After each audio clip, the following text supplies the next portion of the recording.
हम बात कर रहे थे कि हमने हिस्ट्री देख ली। क्विकली मैं आपको रिकैपिचुलेट कर देता हूँ जो चीज़ें हमने पहले देखी थी। सबसे पहले तो कंट्री प्रोफाइल, अफगानिस्तान की एक्सपोर्ट्स ऐसी हैं जो रिप्लेसेबल हैं, इंपोर्ट्स ऐसी हैं जो मुश्किल से उनको जो जिसकी ज़रूरत है अफगानिस्तान को, जैसे वीट, ऑयल और इस तरह की पहनने के लिए फैब्रिक। अफगानिस्तान का जीडीपी और एचडीआई बहुत ज़्यादा कह सकते हैं कि परेशान कुन है, और उसके अंदर एथनिसिटी मिक्स जो है वो बहुत ज़्यादा है, और उसके लिए कोई प्रॉपर मैकेनिज्म भी नहीं है। ये हमारा कंट्री प्रोफाइल से हमें चीज़ पता चली थी। एक चीज़ और पता चली थी कि अफगानिस्तान जो है वो इंडिया के साथ अच्छे खासे उसके ट्रेड के ताल्लुकात हैं, और हम ये एक्सपेक्ट नहीं कर सकते कि वो कभी खत्म होंगे, क्योंकि दोनों मुल्कों का फायदा चल रहा है, दोनों इम्पोर्ट एक्सपोर्ट करते हैं एक दूसरे को, और वो होती पाकिस्तान के थ्रू है, वो हम आगे देखेंगे। उसके बाद हमने हिस्टोरिकल बैकग्राउंड में देखा कि अफगानिस्तान के अंदर तालिबान कैसे बने, मुजाहिदीन कैसे बने, तालिबान गवर्नमेंट पिछली कौन सी थी, क्या हुआ, फिर अमेरिका कैसे क्या करने आया था यहाँ और कब चला गया, और अब हम देखते हैं कि अब क्या इश्यूज हैं। तो जनाब 15 अगस्त 2021 को तालिबान ने मुकम्मल तौर के ऊपर कब्जा कर लिया। जब किसी मुल्क के दारुल हुकूमत पे कब्जा किया जाता है तो ये कह दिया जाता है कि इसने मुकम्मल कब्जा कर लिया है। अलग बात है, कुछ एरियाज रहते थे वो बाद में भी अफगानिस्तान में तालिबान ने जब कवर किए हैं। अब उनका क्लेम यह है कि सारे एरियाज उनके पास हैं, लेकिन फिर भी रेजिस्टेंस मूवमेंट्स हैं वो चल रही हैं। अच्छा जी, सबसे इंपॉर्टेंट अगर आपने कॉन्सेप्ट देखना हो तो वो आप देखेंगे रिंग रोड का कॉन्सेप्ट। अफगानिस्तान मैंने बताया था कि एक हिली कंट्री है, माउंटेनियस कंट्री है, उसकी सिक्योरिटी के इश्यूज जो हैं वो उसकी ज्योग्राफी और कनेक्टिविटी में दबे हुए हैं। तो ये आप एक तस्वीर देख रहे हैं जिसमें अफगानिस्तान के 4-5 बड़े बड़े शहर हैं, काबुल, कंदार, दिलारम, हेरात और मजार शरीफ। ये पांचों जो शहर हैं ये डिफरेंट कॉर्नर्स के ऊपर हैं। इनको अगर जोड़ना हो तो एक सड़क बनानी पड़ेगी, और बड़े दुख कह सकते हैं कि बड़ी हैरानकुन या परेशानकुन सूरत हाल ये है कि इन मुल्कों के दरमियान कोई अच्छी रोड नहीं है जिनको जो जोड़ती हो। जाहिर है कच्चा पक्का रास्ता तो होगा, लेकिन कोई ऐसी रोड नहीं है जो इन चारों मुल्कों को अच्छे तरीके से ज्वाइन कर रही हो, ब्रोकन ना हो, इश्यूज ना हो उसके अंदर। तो जब यूएस ने हमला किया था तो उसने यही कोशिश की थी कि वो ये एक रोड बना दे ताकि अफगानिस्तान के अंदर कनेक्टिविटी हो जाए। और जॉर्ज डब्ल्यू बुश उस वक्त यूएस के प्रेसिडेंट थे, और उन्होंने एक बड़ी जबरदस्त स्टेटमेंट दी थी कि road provides enterprise, enterprise provides hope, hope provides light to shake the ideologies of darkness. Pakistan के अंदर भी आप देखते हैं कि मोटरवेज बनती जा रही हैं और इलाके आपस में लिंक होते जा रहे हैं, लोग ज्यादा सफर करते हैं, ज्यादा मिलते हैं, ज्यादा कारोबार चमकते हैं, ज्यादा होप बढ़ती है कि पाकिस्तान जो है वो तरक्की करेगा। ठीक है, ज्यादा इन्वेस्टर्स पाकिस्तान के अंदर आते हैं। तो 2001 के अंदर यूएस ने रोड बनाना स्टार्ट की। 2003 के अंदर इराक वार हुई तो यूएस की टेंशन उधर चली गई। 2008 में ओबामा आया तो उसने कहा कि हम फोर्सेज को बाहर निकालेंगे, रोड फिर रुक गई। फिर दोबारा जब शुरू होती थी, अफगान गवर्नमेंट के अंदर इतनी करप्शन होती थी कि रोड सही तरीके से बन ही नहीं पाती थी, या तालिबान उस इलाके पे हमला कर देते थे जहां रोड बन रही होती थी, इसलिए भी नहीं बनी। अफगानिस्तान बेचारा जो है वो कभी भी एक वर्ल्ड क्लास रोड के साथ कनेक्ट नहीं हो पाया, अपने ही शहरों के दरमियान बेगाना रहा, और नतीजे में उनकी दूरियां भी बढ़ती रही, उनकी एथनिसिटीज भी आपस में एक दूसरे के साथ बरसरे बेकार रही। दूसरी चीज ये है कि उनके इंटरनल रिफ्ट चल रहे हैं आजकल। एक सबसे बड़ा मसला ये है कि अफगानिस्तान के अंदर एक ग्रुप है जिसका नाम है national resistance front. National resistance front यानी कि एनआरएफ जो है, ये पंजशीर वैली के अंदर मुकीम है। पंजशीर वैली का इलाका आप ये देख लें कि ये अफगानिस्तान के अंदर नॉर्थ ईस्ट साइड के ऊपर है। इस एरिया के अंदर ये लोग जो हैं ये अपनी एक्टिविटीज करते हैं, और करते क्या है, ये तालिबान पे हमला करते हैं। तालिबान जो है वो कहते हैं कि हमने इनको हैंडल कर लिया है। 6 सितंबर 2021 में उन्होंने कहा कि पंजशीर उनका हो गया है, लेकिन ऑन ग्राउंड सिचुएशन जो है वो डिफरेंट है। वो लोग मुसलसल जो है कोशिश कर रहे हैं कि तालिबान की गवर्नमेंट को फेल कर सकें, लेकिन वो एक छोटा सा एरिया है, स्टिल वो एक रेजिस्टेंस है, और उसके वर्ल्ड वाइड कनेक्शन हैं पूरी दुनिया के अंदर।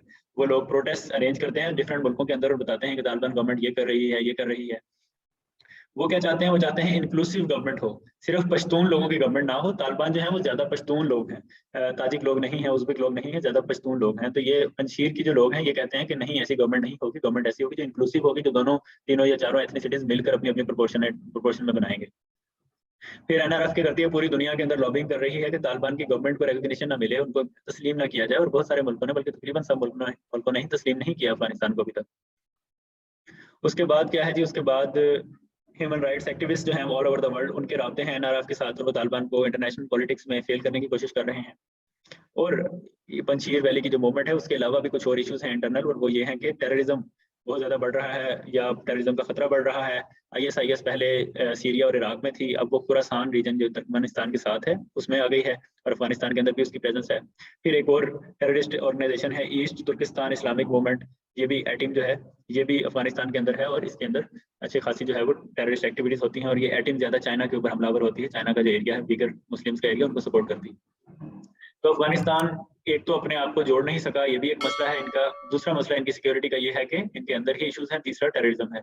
तो 3 मेजर इश्यूज हैं जो अफगानिस्तान के करंट चैलेंजेस हैं, जिसको अफगानिस्तान के तालिबान के अपनी गवर्नमेंट के अंदर निपटना है। उसके बाद दूसरा बड़ी थीम जो है वो ये है कि अफगानिस्तान की इकोनॉमी बड़ी फेल कर रही है। जब यूएस को तालिबान ने बाहर निकाल दिया, यूएस फोर्सेस को, नेटो फोर्सेस को, तो यूएस ने कहा कि ठीक है, आपके जो पैसे हमारे बैंक्स में पड़े हैं वो हम फ्रीज कर रहे हैं। तो $9 बिलियन यूएस ने फ्रीज कर दिए। अब आपके पैसे जो है वो दूसरे मुल्क में पड़े थे और वो अब निकाल नहीं सकते, और सैलरीज कैसे देंगे गवर्नमेंट एम्प्लॉइज को, और मुल्क के अंदर तरक्याती काम कैसे करेंगे, और मुल्क की फंक्शनिंग कैसे होगी।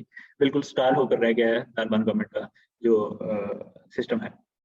यूएन ने अपने मेंबर से कहा है कि $4.5 बिलियन की एड दी जाए तालिबान को, लेकिन अभी तक मुकम्मल नहीं मिल सकी। यानी कि अच्छी खासी रकम की उनको जरूरत है अपने खर्चे निकालने के लिए, अपनी गवर्नमेंट को चलाने के लिए। 54% जो पॉपुलेशन है वो पॉवर्टी लाइन के नीचे रह रही है। 75% गवर्नमेंट का जो काम है वो पहले एड से चलता था, लेकिन अब जो है वो क्योंकि फंडिंग रुक गई है, यूएस ने सपोर्ट करना छोड़ दिया है, तो गवर्नमेंट के जो काम है वो 75% फंड्स की कमी का शिकार है। अब यूएनडीपी की एक रिपोर्ट है कि 2021 के अंदर अफगानिस्तान की इकोनॉमी जो है वो 20 to 30% कॉन्ट्रैक्ट हुई है, यानी नीचे आई है, पीछे आई है, कम हुई है। वर्ल्ड फूड प्रोग्राम ये कहता है कि 35% लोग जो हैं वो हंगर से सफर कर रहे हैं अफगानिस्तान में।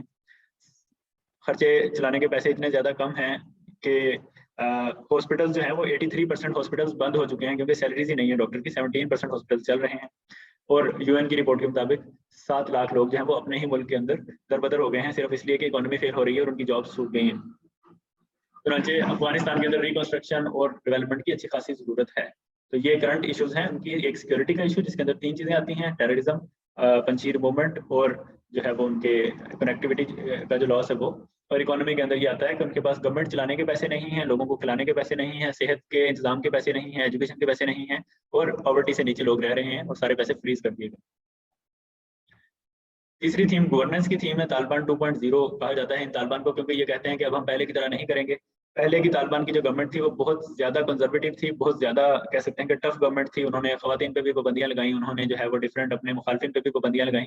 लेकिन ये तालिबान जो अब आए हैं तो ये वही लोग, लेकिन ये कहते हैं कि अब हमने सीख लिया है और अब हम चेंज होंगे।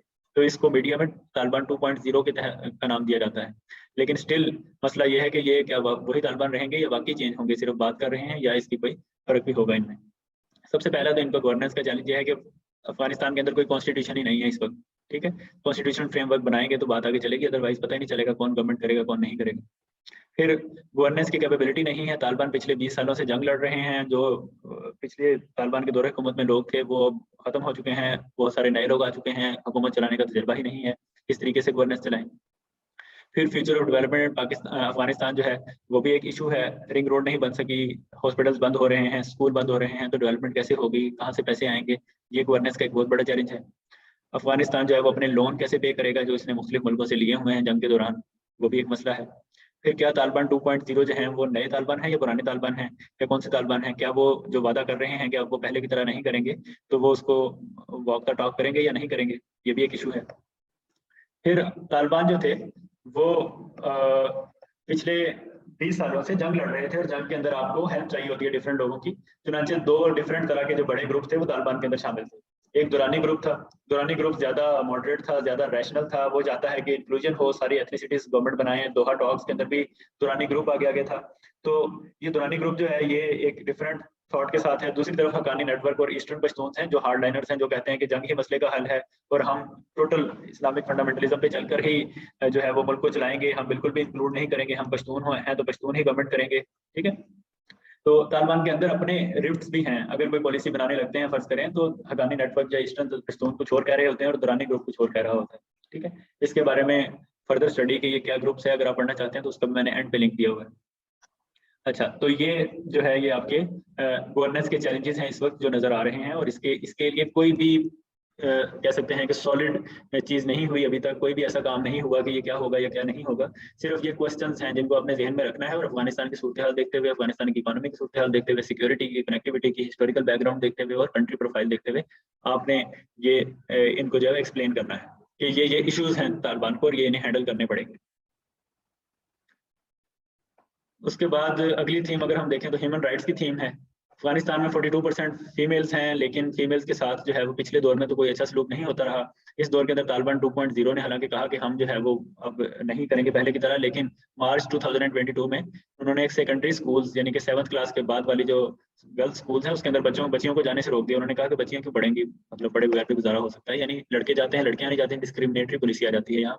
तो ये पहले उन्होंने कहा था कि हम अलाउ करेंगे, लेकिन अभी रिसेंटली उनका एक बयान आया कि ये अलाउ नहीं होगा। इसी तरीके के साथ जब पिछली गवर्नमेंट थी तो उसने विमेन के लिए सेफ हाउसेस बनाए हुए थे, ताकि अगर वो डोमेस्टिक वायलेंस का शिकार हैं या कुछ इश्यूज हैं तो वो सेफ हाउसेस के अंदर आके रह सकें, जैसे हमारे यहाँ दारुल अमान वगैरह होते हैं। लेकिन वो बंद कर दिए तालिबान ने, उन्होंने कहा कि हर खातून अपनी फैमिली के साथ जाके रहेगी।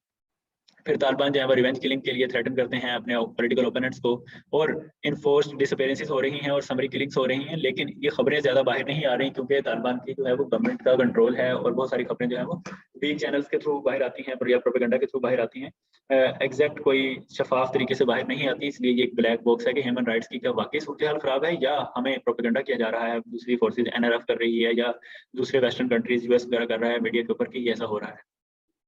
इधर मैं एक इंटरेस्टिंग बात बताऊं कि फेसबुक पेज के ऊपर जो है वो बहुत सारे कह सकते हैं कि मेरे इस्लामिक वर्ल्ड के लोग जो हैं वो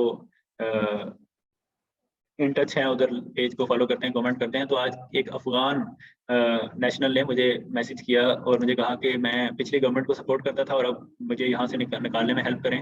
जाहिर है कि मैं हेल्प नहीं कर सकता, मैं तो सरकार छोटा सा अफसर हूँ और मेरा कोई लेना देना नहीं है इसके साथ, लेकिन मुझे थोड़ा सा क्लू ये मिला कि वहाँ ह्यूमन राइट्स की सूरत हाल में भी बाकी खराब हो। ठीक है, लेकिन क्योंकि जो हमें न्यूज़ आ रही है वो प्रोपेगेंडा चैनल्स के थ्रू आ रही हैं, तो हम एग्जैक्टली भी नहीं कह सकते कि मुकम्मल तौर पर सूरत हाल खराब है, और हम ये भी नहीं कह सकते कि सूरत हाल जो है वो बहुत अच्छी है। ठीक है, क्योंकि ये जो मार्च 22 में गर्ल्स वाला जो बयान है कि गर्ल्स एजुकेशन कंटिन्यू नहीं कर सकेंगी, ये शो करता है कि उधर उनकी जो पॉलिसीज है वो वापस जहां पहले थे वहीं वापस जा रही हैं। समरी किलिंग्स का मतलब होता है कि छोटी अदालत के अंदर फौरन फैसला करके कत्ल कर देना या उसको फांसी दे देना। अच्छा, तो ये ह्यूमन राइट्स के खिलाफ जो है ये मुजाहरा हो रहा है, और ये मेरी फेवरेट फारसी जुबान के अंदर नारे लिखे हुए हैं। अफगानिस्तान के अंदर एक बड़ा चंक फारसी बोलता है और अफगानिस्तान के अंदर बोली जाने वाली फारसी को दरी कहा जाता है। अच्छा जी, अब अगली थीम ये है कि पाकिस्तान के साथ अफगानिस्तान के रिलेशंस कैसे हैं। तो जनाब ये थोड़ा सा जो है वो जो रिलेशंस हैं वो हम अभी तो बहुत अच्छे लग रहे हैं, लेकिन मे बी ये उतनी ब्राइट पिक्चर नहीं है जितनी होनी चाहिए। इसकी सबसे बड़ी वजह है ड्यूरेंट लाइन। अब ड्यूरेंट लाइन क्या होती है? ड्यूरेंट लाइन अफगानिस्तान और पाकिस्तान के बॉर्डर को कहते हैं। हुआ ये था कि आज से तकरीबन 150 साल पहले अंग्रेज जो हमारे यहाँ रूलर्स थे, उन्होंने बहुत कोशिश की कि वो अफगानिस्तान को फतह कर लें, लेकिन अफगानिस्तान के अंदर बहुत स्ट्रॉन्ग रेजिस्टेंस थी।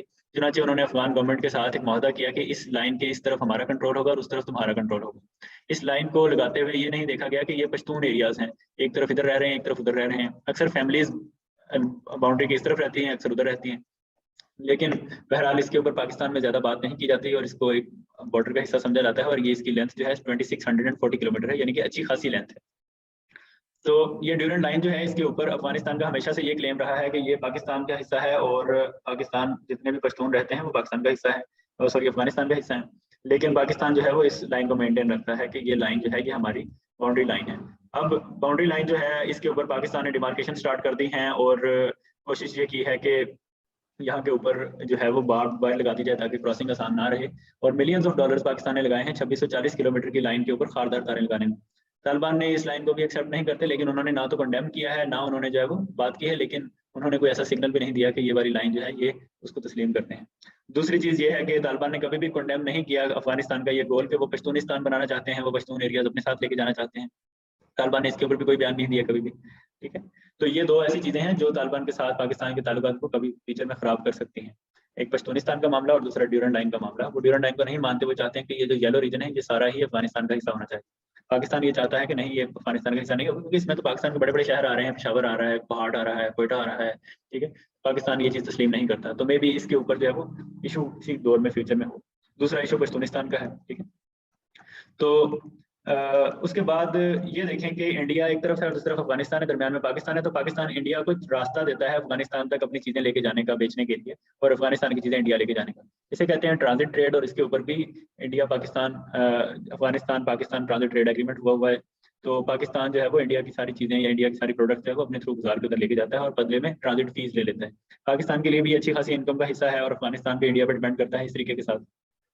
तीसरी चीज एक्सेस टू सी है। पाकिस्तान के पास पोर्ट्स हैं, ग्वादर पोर्ट है, कराची पोर्ट है, अफगानिस्तान उस पोर्ट को यूज करता है। और तीसरी चीज है स्ट्रेटेजिक डेप्थ का बढ़ना, जो हम उस दिन जिक्र कर रहे थे, उस दिन अभी जिक्र कर रहे थे कि इंडिया और पाकिस्तान के दरमियान इंडिया और अफगानिस्तान के दरमियान पाकिस्तान जो है वो बहुत ही कम विड्थ के अंदर है, और अगर पाकिस्तान अफगानिस्तान को भी अपना फ्रेंड बना ले तो इंडिया के लिए हमला करना मुश्किल हो जाएगा, क्योंकि दूसरी तरफ से अफगानिस्तान इंडिया को वेलकम नहीं करेगा। इसको स्ट्रेटेजिक डेप्थ कहा जाता है कि स्ट्रेटेजी कितनी गहरी है। ठीक है, तो पाकिस्तान इसलिए भी अफगानिस्तान का साथ देता है कि अगर कभी खुदा ना खास्ता इंडिया हमला करे तो पाकिस्तान की पिछली वाली साइड का बॉर्डर महफूज हो। बहरहाल ये स्ट्रेटेजिक डेप्थ का जो कॉन्सेप्ट है यही पाकिस्तान को मजबूर करता है कि वो अफगानिस्तान का साथ दे और अफगानिस्तान के लिए खड़ा हो, और अभी भी अफगानिस्तान के साथ वो खड़ा रहता है। इंडिया ने पिछले दौर में बहुत ज़्यादा इन्वेस्टमेंट की थी अफगानिस्तान के अंदर पिछली गवर्नमेंट के दौर में, क्योंकि इंडिया का ये ख्याल था कि अगर उस तरफ भी वो अपने पंजे गाड़ ले और अफगानिस्तान को अपने कंट्रोल में ले ले तो पाकिस्तान दोनों तरफ से तनहा हो सकता है। लेकिन अब क्योंकि गवर्नमेंट बदल गई है, तालिबान आ गए हैं और पाकिस्तान के तालिबान के साथ अच्छे ताल्लुकात हैं, तो ये स्ट्रेटेजिक डेप्थ इंक्रीज होती नजर आ रही है। तो आप ये देखते हैं कि हमारे जो पॉलिसी बनाने वाले जो इदारे हैं या फिर जो मिनिस्ट्रीज हैं, जो गवर्नमेंट है, उसके लिए कितनी वीक पोजीशन है। एक तरफ ड्यूरेंट लाइन और पश्तूनिस्तान का इशू है, और दूसरी तरफ इंडिया के साथ स्ट्रेटेजिक डेप्थ भी पैदा करनी है, और पाकिस्तान इन दोनों इश्यूज के अंदर वेट थ्रू करके अपना जो है वो रास्ता बनाना है और देखना है कि कैसे विन विन सिचुएशन हो सकती है। और एक तीसरी चीज ट्रांजिट ट्रेड एग्रीमेंट है, यानी एक तरफ से इंडिया चाहता है कि पाकिस्तान को तंग करे और दूसरी तरफ से पाकिस्तान के रास्ता बनाकर उधर से यूज कर रहा है।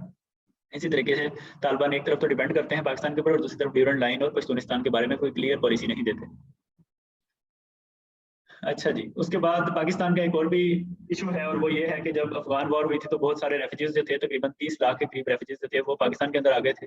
अब कुछ वापस चले गए हैं, लेकिन ज्यादातर वापस नहीं जा रहे। अफगानिस्तान के अंदर खुशहाली होगी तो वो लोग वापस जाएंगे, और पाकिस्तान के ऊपर से इन लोगों को पालने का, इन लोगों को जो है वो रोजगार देने का जो बोझ है वो खत्म होगा। इसलिए पाकिस्तान ये चाहता है कि अफगानिस्तान की गवर्नमेंट जो है वो पाकिस्तान की फ्रेंड हो और रेफ्यूजीज को वापस बुला ले, अपने हालात बेहतर कर। फिर टेररिज्म एक बड़ा मसला है, शुरू से जब से हमने होश संभाला है तब से टेररिज्म जो है वो अफगानिस्तान के थ्रू ही सीप इन करती है। और तो पाकिस्तान अगर अफगानिस्तान के अंदर ताल्लुकात अच्छे रखता है और उधर पीस को ले आता है और डेवलपमेंट को इंश्योर करता है, तो टेररिस्ट जो होंगे वो अफगानिस्तान की तरफ से कम नहीं आएंगे। फिर एक कॉन्सेप्ट सी पैक है, पाकिस्तान ने जो है वो अच्छा खासा पैसा चाइना से उधार लेकर सड़कें बनाई हैं, और अगर सड़कें यूज करने वाले ज्यादा लोग होंगे तो पाकिस्तान जल्दी पैसे वापस कर सकेगा। इसलिए पाकिस्तान जो है वो सी पैक के अंदर अफगानिस्तान को इंक्लूड करना चाहता है, और कोई इतने मसले वाली बात नहीं है। ये काबुल है और ये पेशावर है, दरमियान में तकरीबन 200 किलोमीटर का फासला है, और यहाँ अगर एक रोड बन जाए तो पेशावर में तो मोटरवे ऑलरेडी अवेलेबल है, तो इजीली हम जो है वो सी पैक के साथ उसे कनेक्ट कर सकते हैं।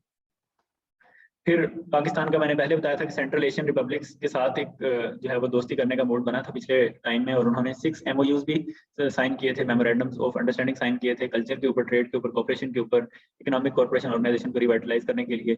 लेकिन उसके बाद फिर तालिबान गवर्नमेंट टॉपल होगी और ये सारे इशूज जो उधर के उधर ही रह गए। अब दोबारा ये टाइम आ सकता है कि पाकिस्तान अपने सी पैक वाली सड़कों और एनर्जी प्रोजेक्ट्स और इंडस्ट्रियल प्रोजेक्ट को यूज करे और इन मुल्कों को दोबारा दोस्ती करने का कहे, और मे भी पाकिस्तान की जो चीजें बन गई हैं चाइना पाकिस्तान इकोनॉमिक कॉरिडोर की वजह से वो अच्छे तरीके से यूटिलाइज हो और जल्दी से जल्दी हमारी इन्वेस्टमेंट जो है वो पैसे वापस देने लगे और हमारे अपने ब्रेक इवन पॉइंट पे पहुंचे। तो ये पाकिस्तान के इश्यूज हैं, Durand Line, Pashtunistan, transit trade, access to sea, Afghanistan की strategic depth, refugees, terrorism, CPEC और सेंट्रल एशियन रिपब्लिक्स। और ये अच्छे खासे इश्यूज हैं, अच्छे खासे बड़े इश्यूज हैं जो आप देख सकते हैं कि ये पाकिस्तान को फायदा भी है और बहुत ज्यादा जो है वो पॉलिटिकल सपोर्ट भी मिल सकती है और इंटरनेशनली भी पाकिस्तान जो है वो तरक्की कर सकता है। चाइना के अफगानिस्तान के साथ क्या इश्यूज हैं? चाइना का ये अफगानिस्तान के साथ मामला है कि चाइना का एक रीजन है जिनजियांग, जो मुस्लिम अक्सरती इलाका है, यहाँ 1 करोड़ के करीब मुसलमान रहते हैं, और चाइना की जो पॉलिसी है वो जिनजियांग के साथ कोई अच्छी नहीं है मुस्लिम्स के साथ। चाइना कोशिश कर रहा है कि इस एरिया के अंदर चाइनीज लोग इन्फिल्ट्रेट करें और इधर रहना शुरू करें, और यहाँ इंटरनल जो है वो रिफ्ट भी चल रही हैं। और ताजिकिस्तान के अंदर एक मूवमेंट है ईस्ट तुर्किस्तान इस्लामिक मूवमेंट, वो जिनजियांग के मुसलमानों को सपोर्ट करती है चाइना के अगेंस्ट और टेररिस्ट अटैक्स करती है। अब चाइना का ये इंटरेस्ट है कि अगर अफगानिस्तान जो है वो चाइना का दोस्त बन जाए तो वो ईस्ट तुर्किस्तान इस्लामिक मूवमेंट यानी कि एटिम को रोक सकता है, क्योंकि अफगानिस्तान का काफी ज्यादा बॉर्डर लगता है ताजिकिस्तान के साथ। चाइना ये चाहेगा कि अफगानिस्तान के साथ अच्छे ताल्लुकात हों ताकि अफगानिस्तान हमेशा चाइना के साथ रहे और ये टेररिज्म का फ्रंट जो है ये रोक कर रखे। इसलिए तालिबान गवर्नमेंट को सपोर्ट करता है चाइना, और फॉरेन मिनिस्टर ने भी ये कहा था चाइना के कि यूएस को अफगानिस्तान स्टेबलाइज करने के बाद निकलना चाहिए। अच्छा, तो इसी तरह ISIS खरासान मूवमेंट जो है, खरासान की जो तंजीम है, ये भी एक टेररिस्ट ऑर्गेनाइजेशन है, और ये तालिबान भी इसको तस्लीम नहीं करते। तालिबान भी ये चाहते हैं कि इनसे इनका लिंक खत्म हो, और चाइना जो है वो भी ये चाहता है। चुनांचे तालिबान और चाइना जो है इस पेज पे भी इकट्ठे हैं कि ISIS को इकट्ठे अपोज करते हैं। वो जो हजरत अली का कौल है कि दुश्मन का दुश्मन दोस्त होता है, बिल्कुल इस तरीके के साथ चाइना का दुश्मन है ISIS के और ISIS का दुश्मन है तालिबान, तो चाइना और तालिबान दोस्त बनना चाहते हैं। फिर चाइना ने अगर इतने पैसे लगाए हैं सीपैक के ऊपर और सीपैक से ऊपर जिनजियांग प्रोविंस के अंदर पैसे लगाए हैं, तो वो चाहेगा कि अफगानिस्तान भी इसका हिस्सा बन जाए और अफगानिस्तान के साथ भी ट्रेड हो सके। फिर अफगानिस्तान के अंदर ये एस्टिमेट किया जाता है कि तकरीबन $3 ट्रिलियन के नेचुरल रिसोर्सेज हैं, और ये नेचुरल रिसोर्सेज जो हैं ये हर मुल्क को बेचैन रखते हैं कि वो अफगानिस्तान के ऊपर कब्जा करें, लेकिन अभी एक्सप्लोर नहीं हुए। इंफ्रास्ट्रक्चर और एनर्जी के प्रोजेक्ट्स हैं वो चाइना कर सकता है, इसकी एक्सपर्टीज है अफगानिस्तान के अंदर करने। तो ये चाइना के अफगानिस्तान के साथ हैं, जिसके अंदर दोनों ही मुल्क एक दूसरे को कुछ ना कुछ दे रहे हैं। अफगानिस्तान चाइना को सिक्योरिटी दे सकता है और चाइना जो है वो अफगानिस्तान को डेवलपमेंट दे सकता है। और फिर ये भी है कि चाइना जो है वो डोमिनेंस चाहता है अपने रीजन के ऊपर, और पाकिस्तान पहले ही उसके साथ है, और अगर अफगानिस्तान भी हो जाए तो चाइना एक बड़े रीजन के साथ जो है निगोशिएशन कर सकता है वर्ल्ड फोरम्स के ऊपर। ISIS के जो है वो पहले तो ISIS थी simple Islamic state of Iraq and Syria, लेकिन उन्होंने अपनी एक ब्रांच खुरासान में खोल ली है। खुरासान एक इलाका है जो अफगानिस्तान के अंदर भी है, ईरान के अंदर भी है, ताजिकिस्तान के अंदर भी है, यानी मिक्स होता है वो वाला एरिया। तो अफगानिस्तान और ताजिकिस्तान के अंदर जो खुरासान का एरिया है उसमें ISIS ने अपना एक चैप्टर बना लिया है या अपनी एक तंजीम बना ली है जो टेररिस्ट अटैक करती है और कहते हैं कि हम इस्लामिक स्टेट बनाएंगे। तालिबान उसको अपने अगेंस्ट समझते हैं। अच्छा जी, तो ये जो है चाइना के साथ अफगानिस्तान के रिलेशंस के अंदर क्या क्या जो है वो प्रोस्पेक्ट्स हैं वो हमने डिस्कस कर लिए, और ये मैप है जो शो करता है चाइना पाकिस्तान इकोनॉमिक कॉरिडोर जो है वो एग्जिस्टिंग क्या है और काबुल किस तरह से उसके साथ जुड़ सकता है। ये ईस्ट पाकिस्तान इस्लामिक मूवमेंट के एरियाज जो हैं, ये जिनजियांग का जो येलो एरिया किया हुआ है उसके ऊपर हमलावर होते हैं और इधर चाइना का पीस जो है उसे डिस्टर्ब करते हैं। और आप देख सकते हैं कि ये ताजिकिस्तान की तरफ से जाते हैं और अफगानिस्तान ताजिकिस्तान के साथ अच्छा खासा बॉर्डर रखता है। रशिया के साथ तालिबान के ताल्लुकात असूली तौर पे तो नहीं होने चाहिए थे, लेकिन क्योंकि इंटरनेशनल रिलेशंस के अंदर कोई भी दोस्ती या दुश्मनी परमानेंट नहीं होती, इसी तरीके से तालिबान और रशिया का मामला है। रशिया ने जब हमला किया था तो तालिबान और मुजाहिदीन ने रशिया के खिलाफ लड़ा था यूएस के साथ मिलके। फिर यूएस ने जब हमला किया तो तालिबान ने लड़ना शुरू किया, फिर रशिया ने तालिबान का साथ दिया, और अब जो है रशिया उनको वेलकम करता है जब से वो लोग गवर्नमेंट में आए हैं तालिबान। एक वजह तो SCO है, शंघाई कॉर्पोरेशन ऑर्गेनाइजेशन, रशिया और चाइना ने मिलकर बनाई थी और वो फैलती ही जा रही है, और वो ये चाहते हैं कि रीजनल डोमिनेंस और रीजनल जो कंट्रीज हैं वो आपस में ताल्लुकात पैदा करें, एक दूसरे के साथ ट्रेड पैदा करें, जैसे यूरोपियन यूनियन है इस मॉडल के ऊपर, ताकि पूरी दुनिया के सामने एक चीज़ आ सके कि ये वाला रीजन जो है ये एक स्ट्रॉन्ग रीजन है और ये एक यूनाइटेड रीजन है, और निगोशिएशन के अंदर सारे मुल्कों को आसानी। फर्ज करें अगर शंघाई कॉर्पोरेशन ऑर्गेनाइजेशन यानी SCO जो है ये अगर स्ट्रॉन्ग हो जाती है, तो अगर कल को हम यूरोपियन यूनियन के साथ कोई माहदा करने जाते हैं या किसी और मुल्क के साथ माहदा करने जाते हैं, तो हमें ये आसानी होगी कि हम सारे मुल्क जो हैं ये इकट्ठे होंगे और हमारी पावर ज्यादा होगी। तो रशिया का ये भी एक पॉइंट है। दूसरा पॉइंट जो है वो अपने इनिशिएटिव को यानी SCO को कामयाब बनाना चाहता है, इसलिए भी चाहता है कि ये सारे मुल्क जो हैं SCO का पार्ट बने, और फिर यूएस के अगेंस्ट एक बुलवार्क या एक जो है वो फ्रंट बनाया जा सके और यूएस के डोमिनेंस को खत्म किया जा सके। फिर सेंट्रल एशियन रिपब्लिक्स के अंदर बहुत सारी एनर्जी के रिसोर्सेज मौजूद हैं लेकिन एक्सप्लोर नहीं हुए, तो रशिया ये चाहता है कि अगर अफगानिस्तान में पीस होगा तो उधर इजीली जो है वो हम प्रोजेक्ट्स कर सकेंगे एनर्जी के। रीजनल डोमिनेंस आएगी, वार्म वाटर्स तक जंग लड़के तो रिसाई नहीं हुई, तो रशिया ये चाहेगा कि दोस्ती करके ही रिसाई हो जाए ताकि रशिया को एक और रूट मिल जाए। और तालिबान के जो है वो जब यूएस के खिलाफ लड़ रहे थे तो ये एलेज किया जाता था कि रशिया जो है वो तालिबान के साथ है, अगरचे रशिया ने ओपनली कभी भी ये नहीं कहा कि वो तालिबान के साथ है, लेकिन उसने सपोर्ट जरूर किया। अच्छा जी, ईरान के साथ अफगानिस्तान का वही ताल्लुक है जो पाकिस्तान का यूएस के साथ है, कभी दोस्ती कभी दुश्मनी। इसका एक इशू तो ये है कि अफगानिस्तान के अंदर जब पश्तून गवर्नमेंट आती है तो वो पश्तो बोलती है और फारसी बोलने वालों को भी नफी करती है, फारसी बोलने वालों को नीचे लगाती है। अब ईरान के अंदर सब लोग फारसी बोलते हैं तो उनकी ज्यादा टाइज जो है वो उन लोगों के साथ हैं जो फारसी बोलने वाले हैं, तो इनके दरमियान रिफ्ट आ जाती है। जैसे कि अब पश्तो गवर्नमेंट आई है, पश्तून गवर्नमेंट आई है और ईरान के लोग हैं। लेकिन मीनवाइल एक और भी इशू है, वो ये है कि अफगानिस्तान के अंदर ज्यादा लोग सुन्नी मुस्लिम्स हैं और ईरान के अंदर ज्यादा लोग शिया मुस्लिम्स हैं, तो ये भी स्ट्रिफल्स आती हैं एक दूसरे के साथ। एक और मामला ये है कि यूएस जो है वो तालिबान का भी दुश्मन था और ईरान का भी दुश्मन था पिछले टाइम के अंदर और करंटली भी। तो ईरान को ये बड़ा फायदा हुआ कि अगर यूएस तालिबान के साथ जंग लड़ रहा है तो ईरान को अपने स्ट्रेटेजिक पर्पस यानी न्यूक्लियर वेपन जो है वो बनाने में आसानी है। यूएस उधर बिजी रहता है और ईरान जो है वो अपना काम करता रहता है। ठीक है, तो ये एक पॉजिटिव पॉइंट था ईरान के लिए, जिसके लिए ईरान तालिबान को सपोर्ट करता था। लेकिन नेगेटिव पॉइंट्स ये हैं कि पश्तो पर्शियन इशू है और सुन्नी शिया इशू है, एंटी यूएस सेंटीमेंट दोनों का सेम है। फिर ईरान के पास भी एक पोर्ट है चाबहार पोर्ट, जो ग्वादर की सिस्टर पोर्ट है। तो ईरान ये भी चाहता है कि अफगानिस्तान उस पोर्ट के जरिए कारोबार करे और ट्रेड करे और जो है वो उसको भी ट्रांजिट ट्रेड की सूरत में पैसे मिले। 1998 में एक ऐसा मामला आया था कि ईरान और अफगानिस्तान दोनों जंग पे जाने लगे थे क्योंकि ईरान के कुछ डिप्लोमेट्स जो है वो कत्ल हो गए थे अफगानिस्तान के अंदर, लेकिन फिर ये सूरत हाल कंट्रोल कर ली गई थी। यानी ये फ्रेनेमी वाला हिसाब है, सुन्नी शिया वाली और पश्तो पर्शियन वाली जो चीज़ है ये अगेंस्ट जाती है। एंटी यूएस और चाबहार पोर्ट जो है ये वाला पॉइंट जो है ये फॉर जाता है। तो इधर से भी आपको दोबारा अंदाजा हो रहा होगा कि इंटरनेशनल रिलेशंस जो हैं वो कितने ज़्यादा कह सकते हैं कि कॉम्प्लेक्स होते हैं, कि फ़ायदा भी मिल रहा होता है और नुकसान भी मिल रहा होता है, और आपने उसके दरमियान में से रास्ता बनाना होता है। एंड पे हम फ्यूचर प्रेडिक्शंस देख लेते हैं। एक सूरत तो ये होगी कि पाकिस्तान, इंडिया और अफगानिस्तान जो है ये इसी खेल में लगे रहे। इंडिया भी कोशिश करे कि अफगानिस्तान का दोस्त बन जाए, पाकिस्तान भी ये कोशिश करे अफगानिस्तान का दोस्त बन जाए, और इसी खेल के अंदर कोई भी विन विन सिचुएशन ना हो। ठीक है। दूसरा ये हो सकता है कि इनके दरमियान कोई एग्रीमेंट हो जाए और ये वाला जो है ये रीजन जो है ये तरक्की कर सके, लेकिन इसके चांसेस बहुत स्लिम हैं, क्योंकि इंडिया और पाकिस्तान की कोई दोस्ती होना जो है ये अच्छी खासी मुश्किल चीज़ है। दूसरा सिनेरियो ये है कि चाइना सीपैक जो है एक्सटेंड करता है और अफगानिस्तान को भी मिला लेता है, तो ये वाला रीजन ज्यादा स्ट्रॉन्ग हो जाएगा और इंडिया आउट हो जाएगा, और पाकिस्तान की जो है वो और अफगानिस्तान की सूरत हाल बेहतर हो सकती है। तीसरा ये हो सकता है कि रशिया भी सीपैक के अंदर इन्वॉल्व हो जाए, और जो वार्म वाटर्स वाली बात है ये हो जाए, रशिया, चाइना, पाकिस्तान, अफगानिस्तान, ये सारे मुल्क जो हैं ये मिलकर तरक्की करें या मिलकर एक दूसरे के साथ चलें, तो फिर ये वाली सिनेरियो जो है ये बहुत ज्यादा परफेक्ट हो सकता है। और इस वजह से भी परफेक्ट हो सकता है कि दुनिया दोबारा से अब बाइपोलर वर्ल्ड की तरफ जा रही है और चाइना ऊपर आ रहा है और सिर्फ यूएस की डोमिनेंस नहीं रही। फिर एक और भी सवाल पैदा होता है कि क्या नियर फ्यूचर के अंदर अगले 5-7 सालों के अंदर यूएस जो है वो अफगानिस्तान के अंदर इंटरवीन करेगा या नहीं करेगा। तो इसके लिए तो हमारे ख्याल में ये है कि अफगानिस्तान की गवर्नमेंट जो है वो उसको पैसों की ज़रूरत है, और ये भी हो सकता है कि यूएस मजीद पैसे उधार देकर या कुछ ऐसी शर्तें करके तालिबान के साथ मिल जाए और उसको भी सपोर्ट करता रहे, और उसको यूएस को जो है वो थोड़ा बहुत इंटरेस्ट रेट की सूरत में प्रॉफिट भी आता रहे। लेकिन ये सूरत हाल जब आएगी तो यकीनन चाइना और रशिया भी अफगानिस्तान को कर्ज देने में या एड करने में आ जाएंगे, लेकिन ये तभी होगा जब अफगानिस्तान के अंदर गवर्नेंस अच्छी होगी। अफगानिस्तान के अंदर गवर्नेंस तब अच्छी होगी जब वो अपनी सिक्योरिटी और कनेक्टिविटी के इश्यूज जो है वो हल कर लेंगे।